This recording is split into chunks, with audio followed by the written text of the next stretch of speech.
of you listeners out there, welcome to the Preacher Dad Podcast. And folks, you've made it to Friday.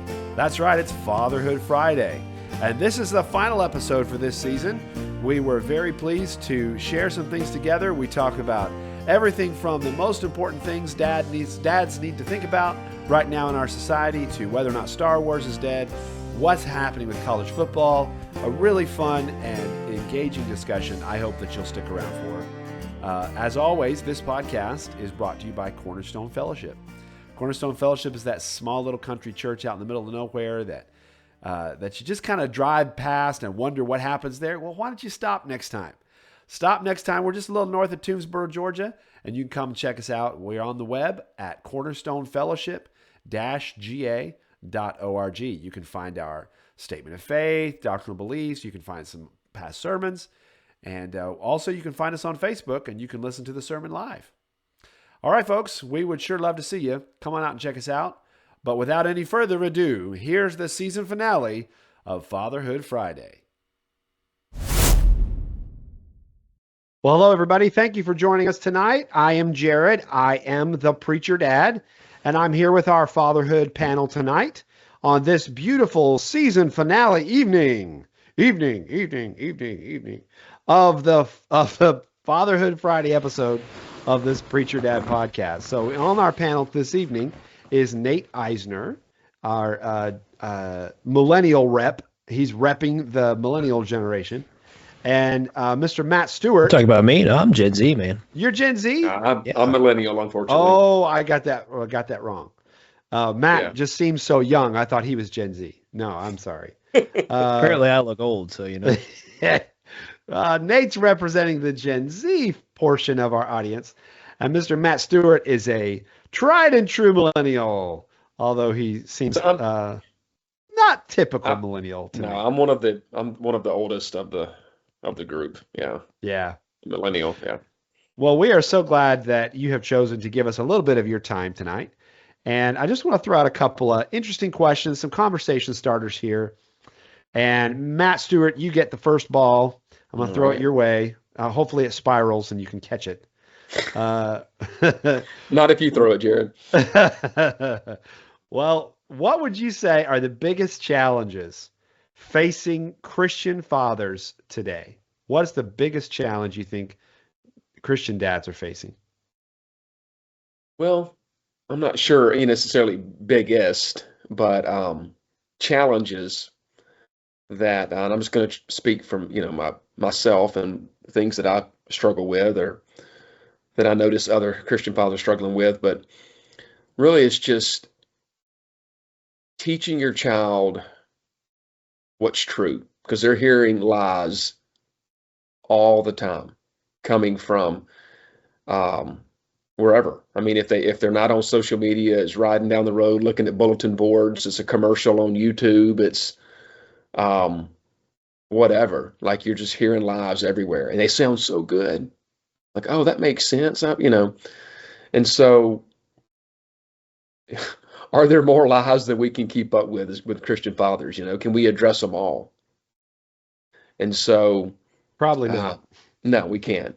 We can't. And then that's just relying on the Holy Spirit to do a work in their life and teach them, right from wrong. But that's a big thing. And then another thing that pops in my mind is just, and maybe it's just the time of my life and the age of my kids, but a big challenge is staying too busy, right? Missing out on opportunities to teach my kids the truth, to do a Bible study with them, to pray with them, to sing, to whatever it may be, just having good conversations. Just everything is just out there. Like, it's always something to do. Sports and even good things, church, community group, all kind of stuff. It's just, I know what you mean. I feel like if you're not careful, it's going to be every single night of the week. If you're not careful. Oh, absolutely. I feel like even today, I've been driving on two wheels everywhere I'm going. It's just overwhelming, and it's so difficult to say no, because a lot of those things, like you said, are really good things and beneficial. Yeah. And Matt, you have a fairly good sized family. I have a good sized family. Nate's working on a good sized family. And we're seeking that full quiver, all three of us. Yeah. And so when you do that, there's just a lot of stuff to do because, I got older kids, older teenagers, I got toddlers still, and there's just various things that you have to deal with in all of their lives. And so when they're all at the same time, that's just a lot of stuff to do. But you're so right, dealing with that busy monster. I think that one of the things that I try to do is remember that just sitting down and reading a book to my children is much more meaningful than I think it is. Like we think about, oh, we got to do all these big things for them, and I get discouraged that I haven't done a manhood ceremony for my firstborn son yet. He's definitely a man, and I haven't done anything. But there's a lot of other things that I have done for him and for all my kids. And I think even those little moments have a big impact. I mean, one of the things I remember from my own dad, one of the most significant things he ever did was take me to the store when he ran an errand. I loved going to the store, just to the grocery store for three things. And we would talk on the way. Sometimes he'd buy me a treat or something on the way to eat on the way home. I mean, that was great time with my dad. And I think that sort of thing is really much more meaningful than we think. Yeah. One quick little story. I just got to tell this. So, Jared, you probably haven't even seen my little newly 4-year-old Samuel before, but just think about the cutest little kid, blonde boy. His voice is so cute. And anyway, Saturday or Sunday, a few days ago and whatever, I said, hey, you want to go to Lowe's with me? And he goes, sure.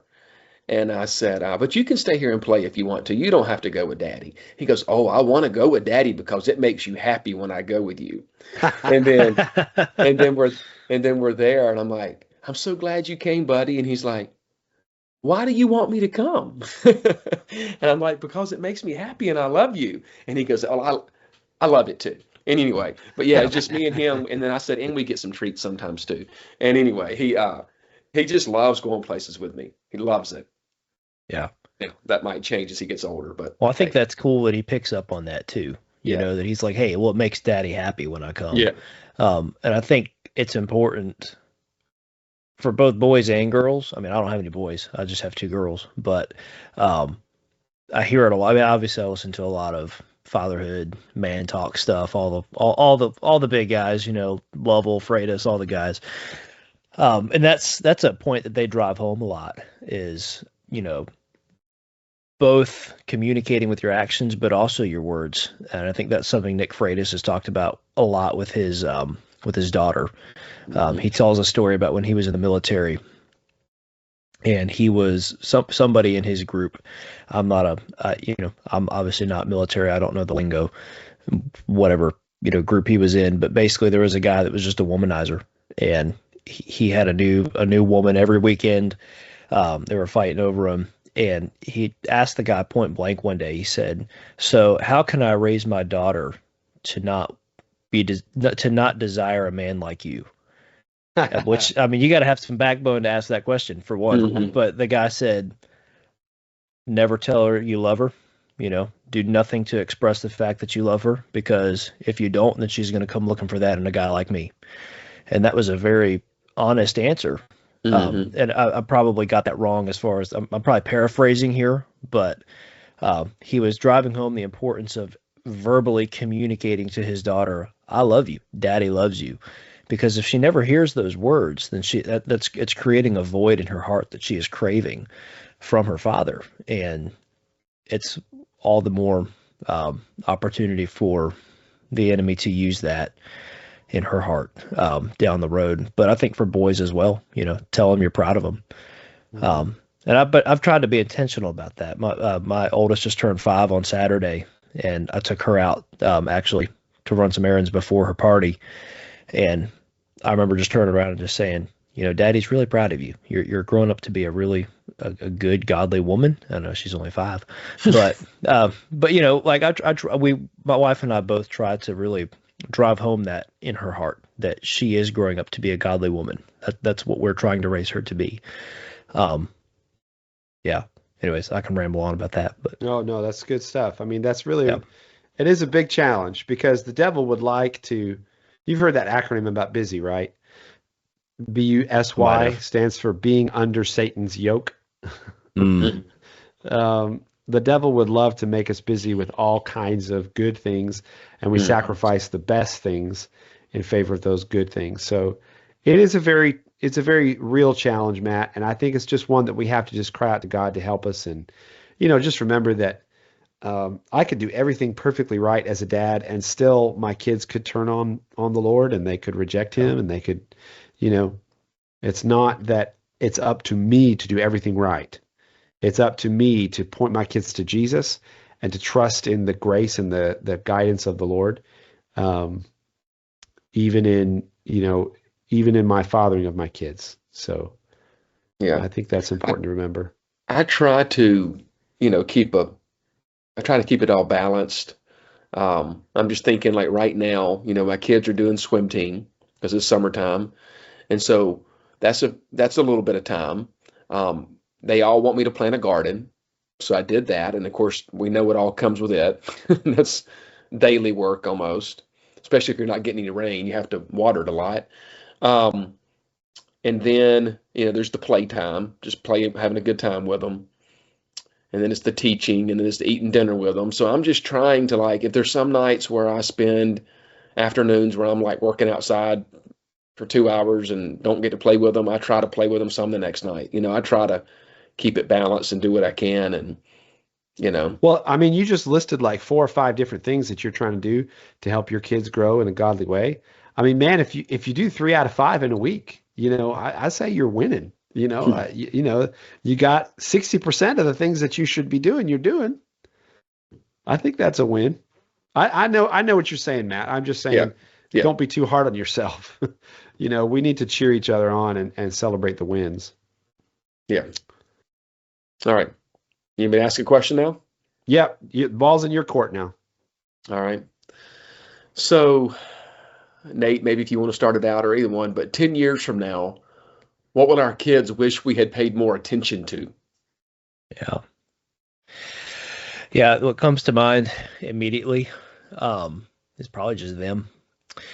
And you're talking about, and genuinely, um, the going back to your first question, what's the biggest challenge that Christian fathers face today? I think a lot of it is cell phone and Mm, other forms of maybe not even entertainment, but work and the news and anything else.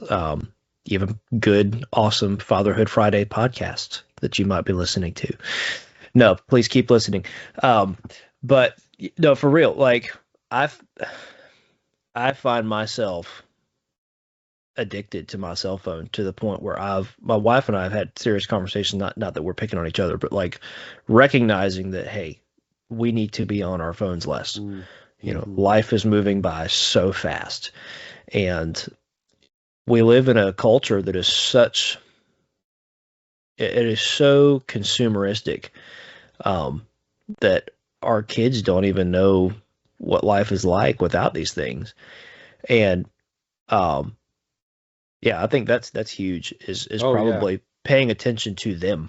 I mean, that sounds so blunt and simple, but I mean, think about how many kids out there are starving for attention from their parents because of the cell phone or the television, Netflix, streaming, Hulu, whatever, Disney Plus. Some of them probably don't even realize they're starving for attention because they themselves are growing up basically by themselves and being raised by the phone. Um, you're talking about truth, on billboards and signs. I mean, that's all happening on your cell phone as well. Um, so yeah, I think paying You're more right. attention to our kids, simply just by being present. That doesn't mean that you make it all about them. They need to understand that the world does not revolve around them. Obviously, we need to model what a godly relationship looks like with our wives, and we need to teach them that, you know, as dads, mom comes first, my wife comes first, but just underneath that, what's God comes first, and then wife, and then children. mm, But we can simply do that not by just giving them undivided attention, but just simply by not having our noses down in a device. Something that my wife actually showed me the other day. I don't know who to credit this to, but she was watching some lady that she follows on Instagram or Facebook that was talking about being more present with her family. And something that they did was they got this little attachment. It uses adhesive, and it's basically like a little phone holder that goes on your refrigerator. And she was talking about turning your smartphone into a house phone, where you treat it like a house phone, where, hey, when you're done using it, whatever you needed to communicate on, it goes back on the wall and it stays there until you need to communicate again, kind of like it was back in the olden days. And I did grow up with a house phone, so yeah, even though I'm Gen Z. But so I do know what a landline is. I actually have used a rotary phone. Just to put that on the record. You've used a rotary phone. Man. I made a prank call on a rotary phone one time. It was awesome. Your education is complete, sir. That's right. Homeschool for the win. Yes. Oh, that's so true, man. Homeschooling is the way to go. If there's a dad out there and you're on the fence and you're not sure, I think all three of us would vote 110% every time. Yep. Go for homeschooling. And I'm telling you, challenge. Man, I don't care if you have to sell the dog and you eat rice and beans. Do it, man. All right. So we're like, I say that as someone that was homeschooled, and we are homeschooling this year. We're actually in the process of getting all the stuff, filed and, planning out curriculums and stuff. In the People's Republic of Virginia. That's right. That's right. The Soviet Socialist Republic of Virginia. Hey, it's still a battle. Hey, we're not giving up that fight. Not yet. We're still part of the resistance. No, but seriously, listen, from experience, it's worth it. Homeschooling is hard. It's not easy. But who said things are supposed to be easy? Yeah. And it's challenging. No, because public school, you just send your kids away. You got half the day to kick around in, do whatever you want to do.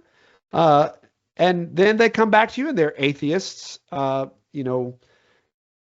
government worshipers, but homeschooling is worth the investment, and it's worth the work, and it's worth the attention necessary. But Nate, you really hit the nail on the head too when you talk about putting the cell phone away and giving your attention to your family. Yeah. And don't hear me say that I'm doing this right, because I need to work on that a lot. Oh yeah. Like I don't have that one down yet, but you got the first step to solving a problem is admitting you have one. So there you go. I put it on the internet for all to hear. Any dad that's got it down already, we want you to start a podcast because we want to listen to you. So please get going on that. Yeah. All right, Nate, the ball's in your court. What question are you going to answer to end our season of Fatherhood Friday? Okay. Jared, what is a piece of parenting advice that everyone repeats that you think is flat wrong? Flat wrong. Parenting advice. I had one for marriage advice. Happy wife, happy life. That's right. That's the wrong way to approach it. Yeah. But as far as parenting advice, that everybody thinks that is just totally off balance. I think that the thing that people say about their kids is, I want my kids to have it better than I had it. I want to make life easier for them or better for them in some way. And I'm just completely not there. I don't want my kids to have it better than me. I want them to follow Jesus better than me. I want them to have a closer walk with God than I have. But I think that a lot of parents, bend over backwards and do things that they think are, beneficial for their children's lives, like giving them nice place to live or a nice school to go to or a nice car to ride in until they start driving. Well, then they give them a car, their own car, when they can drive around in, and they work hard to get them into a great college, and they think that they're giving them a great life, and they're just leaving no time at all for attention to Christ or Yeah. spiritual guidance, or, they're sacrificing. Just like Jesus said to the Pharisees, he said, you sacrifice the weightier things of the law. He said, you tithe on mincemeat like cumin, and you tithe on the tiniest little fractions of things, but you are leaving off the weightier parts of the law. And I think that parents are, trying to give a better life to their kids, and they're just spending so much time and energy and effort doing all those things that they're like, I'm too tired to go to church, or this is just too hard to also get them to Sunday school, because what's more important, a walk with Jesus or a scholarship to a good college? What's more important for their future life?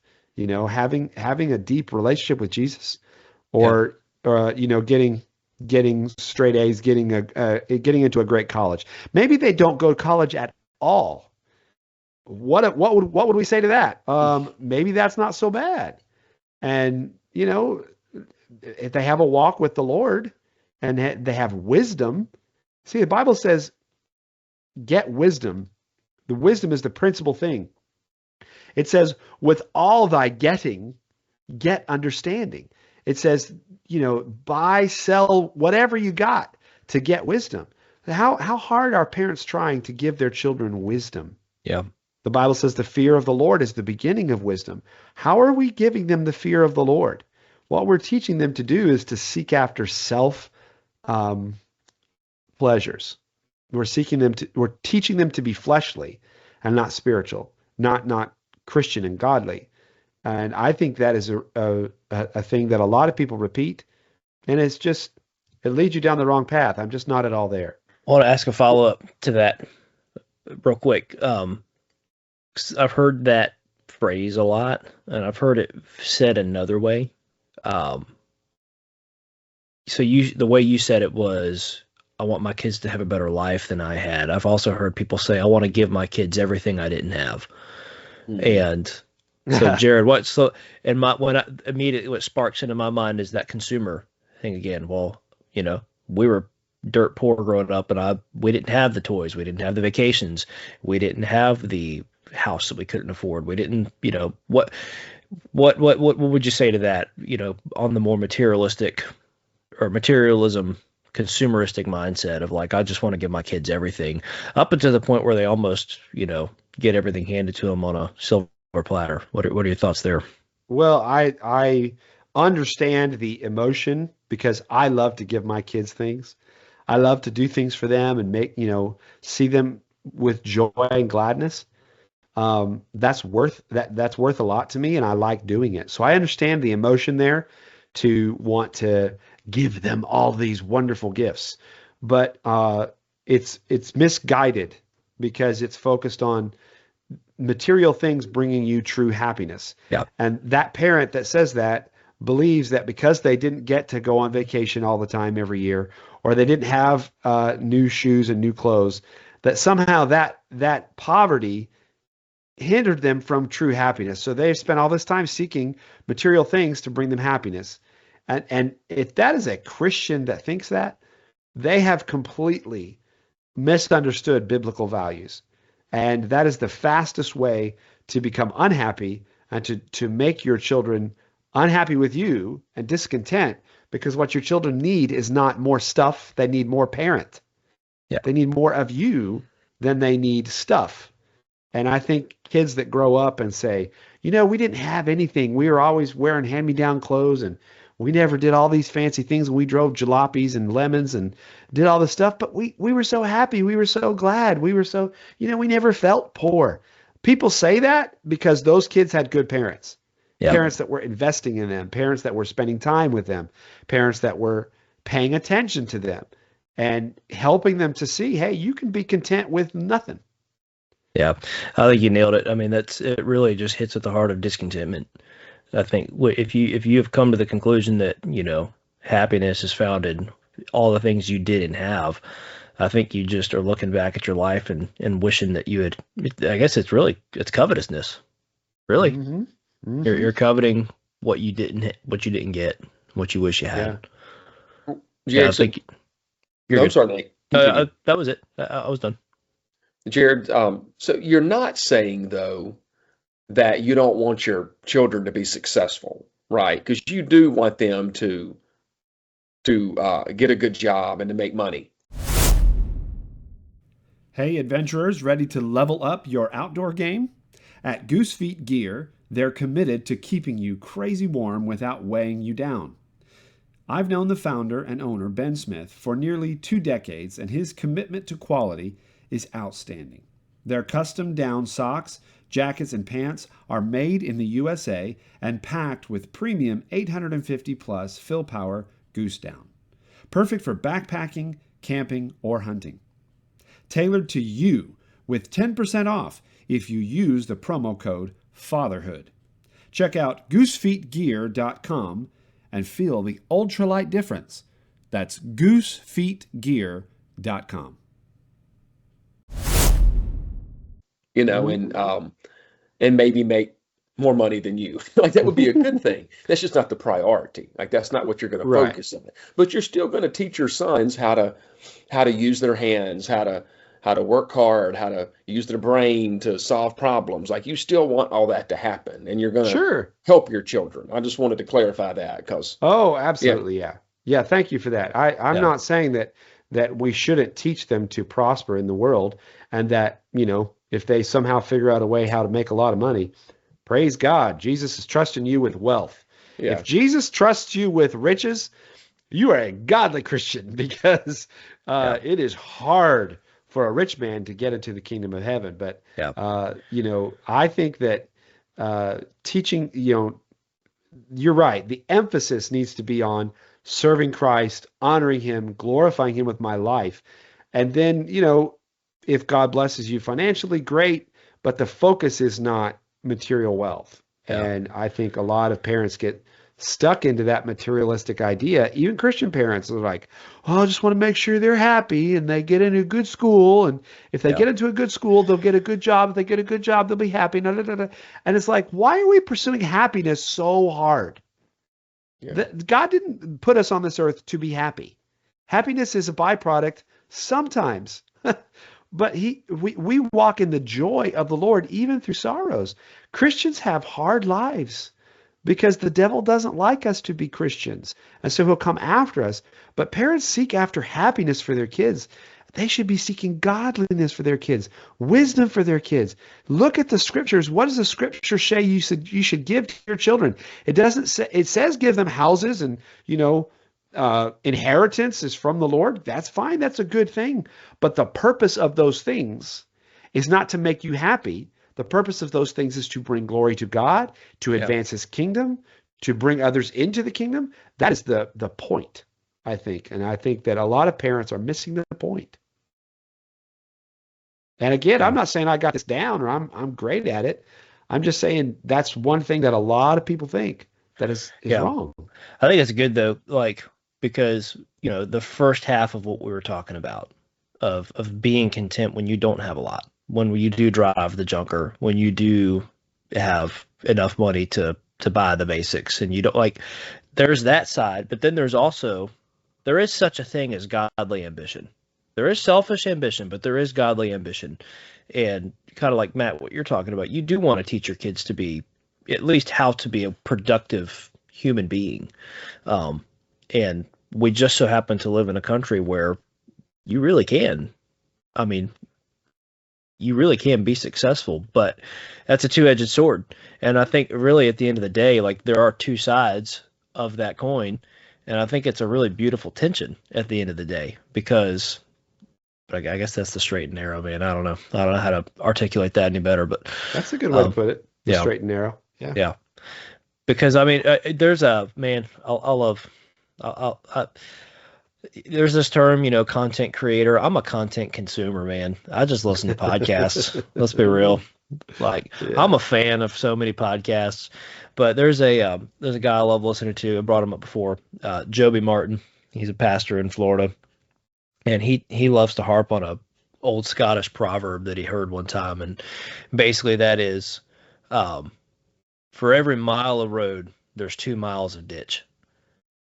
And I love that term. Like, I love that saying, because it's so true. I mean, there is exactly what we're talking about. You want to have this success, but at the same time, you also want to be okay if it doesn't happen. Mm-hmm. And you can be, I guess, the one ditch on the one side of the road is you're constantly chasing after that consumerism to the point where it's unhealthy covetousness. But the other side is you take a unhealthy vow to poverty to where now you're demonizing all wealth. And that's also wrong. And so, Yeah. every mile of road, there's 2 miles of ditch. I like that. I've never heard that before. Man, Nate, I'm an old man, and you're sharing phrases I've never heard. That's Hey, that's because we're not Scottish. Well, I got a fun two-parter for you guys. Matt, first one's to you. The question is college football dead? Or will it still live on? Is it dead? Like, is what we love about college football, is that not coming back? I mean, are we going to have are we going to have, March Madness in the college football playoffs? I mean, what's happening? Do you think that we have a future, especially in this NIL era? Should that go away? Is that ruining everything? I've heard Nick Saban saying he says that's awful for the sport. What do you think? Well, if they put him in control of it, it would be fixed pretty quickly. But you're right. That's true. No, it's so many people love college sports, especially college football. It's not going away. It's not going to die. Now, does it aggravate people? Yes. I listen to several podcasts and they're just bashing on it. The potential for 16 or 20 teams in a playoff and paying players and all this. There's so much junk going on. Yeah, but we still watch it. We still watch it every single Saturday, and it's $1 billion, billions of dollars generated every year. But you know how sometimes sports can get messed up by people messing around in it. Like, have they messed it up too far? Or are they going to be able to bring it back? No, they'll get things straightened out, I think, at some point. It's not going to be football like we grew up watching, for sure. Yeah. But it's I've just one little note about that. Back in the day, Jared, they couldn't even celebrate after a touchdown. And now they have these choreographed routines where they're doing all kind of stuff in the end zone, and it's just a different game. It really is. But true. I have no idea what you guys are talking about. Hang on. You'll get your chance. Okay. Well, I appreciate your expert opinion there, Matt. Hey, one thing I wanted to say. I learned this the other day. There's been one team in the 25-26 season that made the playoffs, men and women's March Madness, and baseball and softball World Series. You have any idea who that team is, Jaron? Oh, I have a guess, but you can say it. University of Alabama. Yeah. Only team to make those 5 biggest tournaments. Go ahead. Also the ugliest team in college sports, but wait, that's okay. We won't go there. Nate, second part of this question is, would you say Star Wars is dead? Is Star Wars dead or not? Matt has the opportunity to start shaking his head now. No clue. I do want to watch, real quick though, I will need y'all's advice. I do want to watch it sometime with my kids, but I don't even know where to start. And there are like 20 of them. And I don't know. Matt, there's 3 Star Wars movies. Okay, look. 3. Look. All right, go ahead. I'm sorry. I will tell you, Nate, I'll give you a chance to think about this question for a second while I tell Matt how to watch them. You need to watch episode 4, 5, and 6, the 3 original movies. The first one, The Empire Strikes Back, and The Return of the Jedi. Everything else does not really make sense unless you watch those 3, and those 3 are the best ones. Yep. The next one that you should watch is Rogue One. Agreed. Rogue One is a great prequel. It's really the only prequel that the 3 original movies need. Now, if you want to go further back and find out more about Anakin's story, you can go back and watch episodes 1, 2, and 3. They at the time we didn't think they were that great, but compared to the new trash they're making, they actually were pretty decent. So, after if you really want more about Anakin and see how he became Darth Vader, then go back and watch 1, 2, and 3. But you need to start with 4, 5, and 6. Okay. Watch Rogue One, Rogue One. and then Okay. 1, 2, and 3. After that, don't pay attention to anything unless you feel like watching The Mandalorian. As you say, The Season 1 and Mandalorian 2. would be the exception there. So Season 1 and 2 of The Yeah. Mandalorian were decent.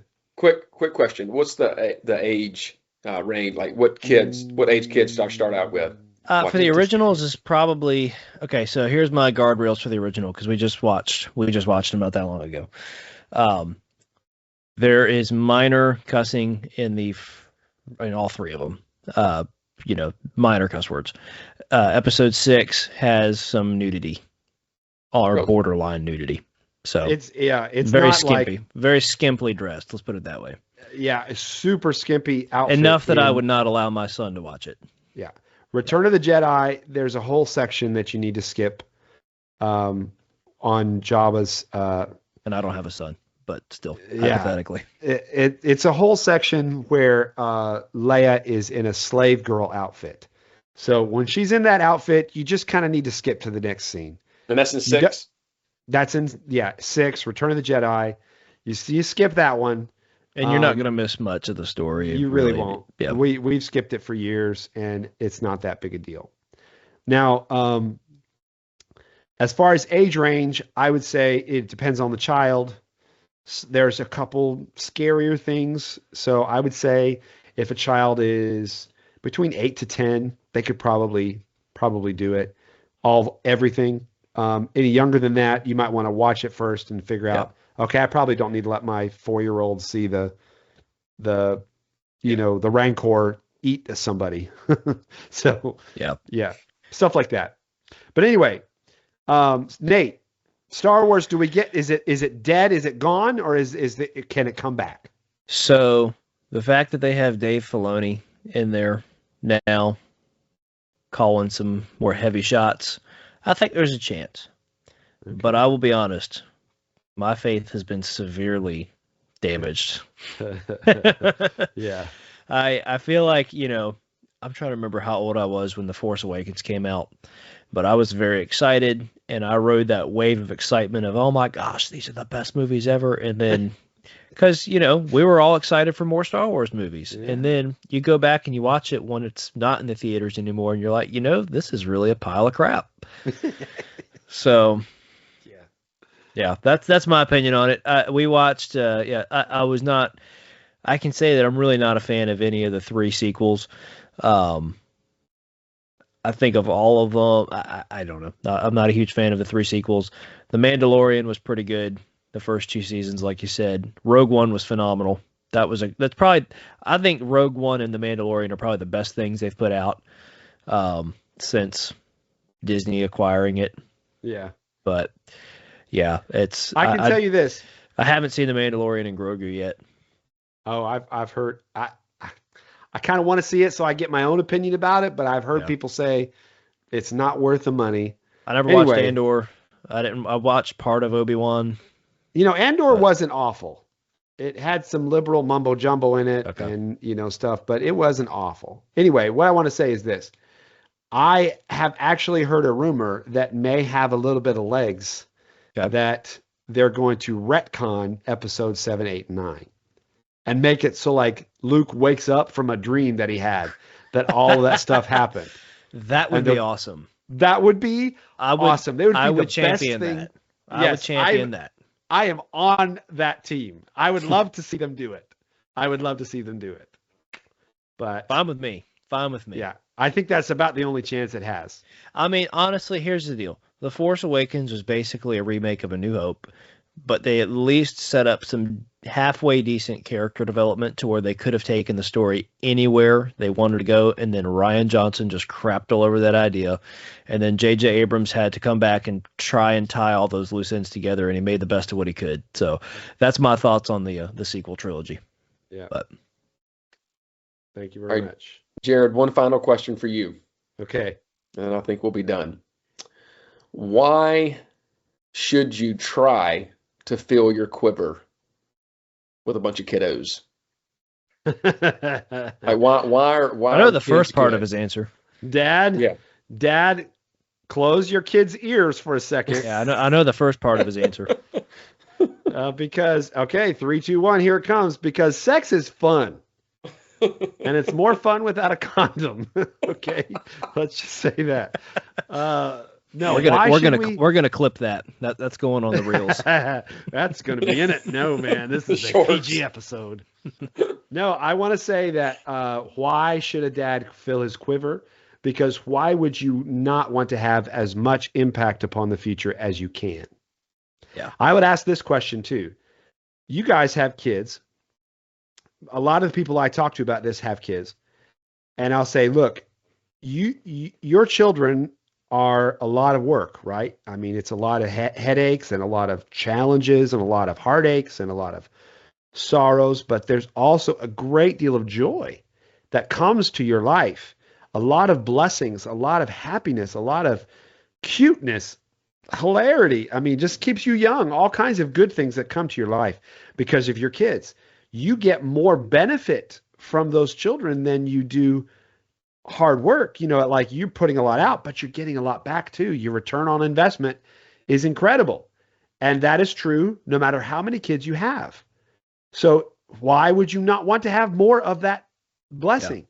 Yeah, you're going to have more work. 8 kids is a lot of work, but it's also a lot of blessing, a lot of joy, a lot of eternal benefit. And that's my greatest opportunity, much more than this podcast, much more than any sermon I ever preach or book I ever write.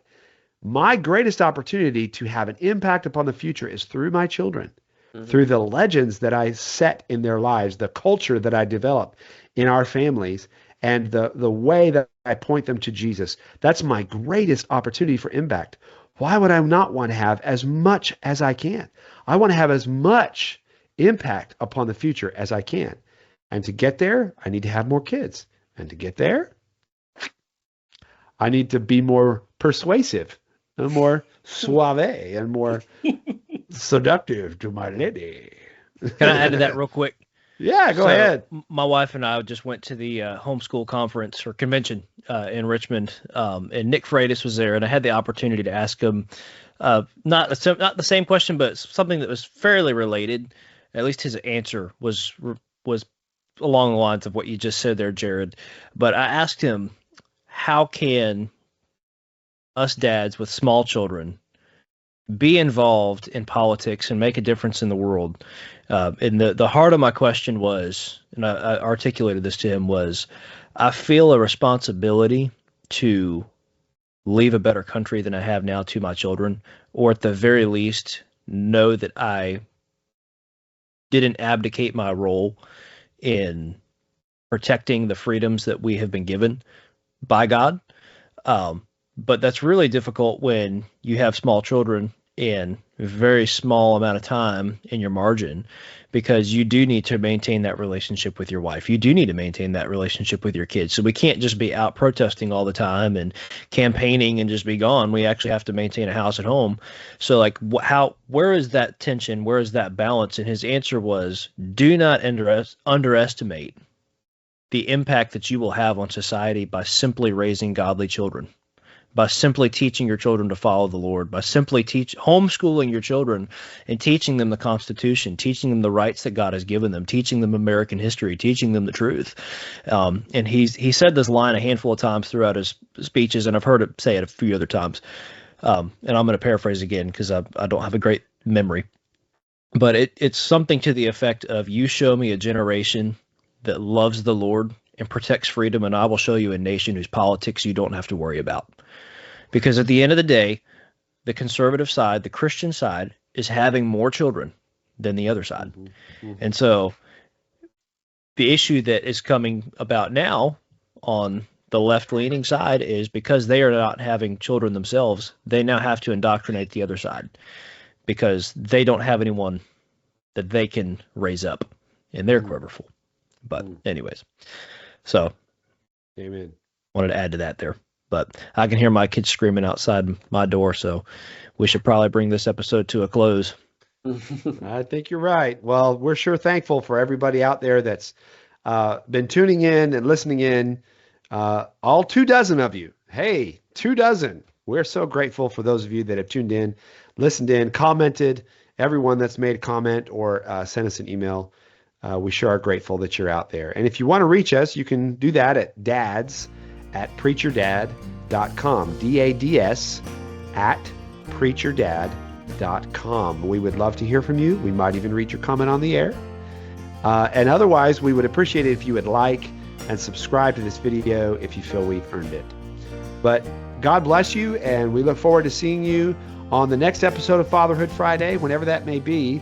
But we've enjoyed this season, and we hope to see you next time. May God bless you. May God cause his face to shine upon you. And Dad, keep in the fight.